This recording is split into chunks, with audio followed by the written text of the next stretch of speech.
नमस्कार बच्चों, जैसे कि आप सभी को ज्ञात होगा कि हम लोग भाषा, लिपि और व्याकरण पढ़ रहे हैं और आज का हमारा टॉपिक है भाषा के अंग। भाषा के निम्नलिखित अंग होते हैं। जो यहाँ लिखा हुआ है मैं उसे आपको पढ़कर सुना रहा हूं। जैसे ध्वनि, वर्ण, शब्द, वाक्य, ये सब भाषा के अंग हैं। ध्वनि से आप क्या समझते हैं? आवाज निकलना, है ना। और वर्ण जो हम लिखते हैं, जो लिखा हुआ दिखता है हमें, वो वर्ण है। और वर्णों के मेल से शब्द बनते हैं और शब्दों के मेल से वाक्य बनते हैं, है ना। तो चलिए हम लोग फिर से वापस ध्वनि से शुरू करते हैं और समझते हैं ध्वनि, जिसको कि हम अंग्रेजी में साउंड भी कहते हैं। हमारे मुख से निकलने वाली प्रत्येक स्वतंत्र आवाज को हम ध्वनि कहते हैं।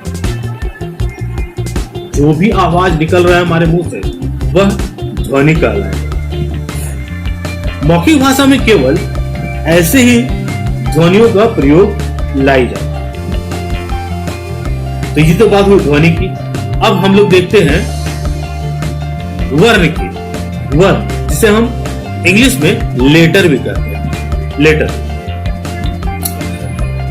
मूल ध्वनि जिसके और ज्यादा खंड नहीं हो सके, ठीक है, और ज्यादा उसके टुकड़े नहीं किए जा सकते हैं, वही वर्ण कहलाते हैं।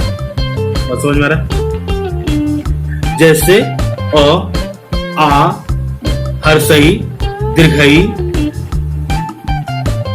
हर्षऊ, दीर्घऊ, ए, ऐ, क, लेकिन उसमें भी क में भी अ जुड़ा हुआ न हो, यानी क के नीचे आप हलंत लिख सकते हैं।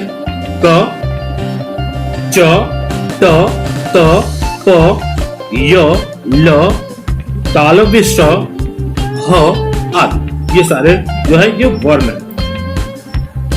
अब हम शब्दों की ओर चलते हैं, यानी कि शब्द किसे कहते हैं? तो शब्द को इंग्लिश में वर्ड कहा जाता है। वर्ड, ठीक है। वर्णों के मेल से बना सार्थक समूह शब्द कहलाता है। जैसे अ, जोड़ ज, जोड़ ग, जोड़ र। अब हम इन सब को एक साथ पढ़ते हैं तो बनता है अजगर। तो जैसे ये अजगर बनता है तो हमारे दिमाग में अजगर से अजगर सांप का छवि दिखने लगता है ना। तो ये जो अजगर बना ये वर्णों के मेल से बना है ना। तो इसे हम शब्द कहेंगे। अब हम लोग वाक्य की ओर चलते हैं, यानी वाक्य को अगर हम देखें तो अंग्रेजी में इसको सेंटेंस बोलते हैं। सेंटेंस शब्द की वह व्यवस्था जिससे अर्थ एवं भाव की पूर्ण अभिव्यक्ति होती है, यानी कि हमें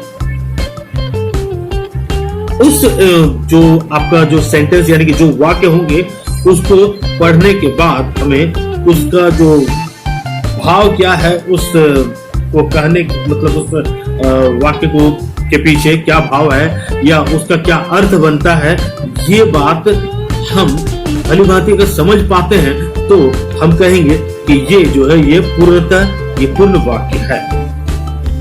जैसे एक मैं उदाहरण स्वरूप आपके सामने कहता हूं कि श्वेता अपना गृह कार्य करती है।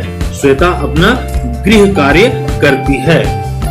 तो इस वाक्य में श्वेता अपना गृह कार्य करती और है, ये सारे अलग अलग शब्द थे। ये 5 अलग अलग शब्द हैं और ये सारे मिलकर के एक वाक्य का निर्माण करते हैं। और वाक्य अर्थ की दृष्टि से अगर हम देखें तो ये सार्थक वाक्य है, यानी कि इस वाक्य को सुनने के बाद हमें इसका अर्थ स्पष्ट रूप से समझ में आता है।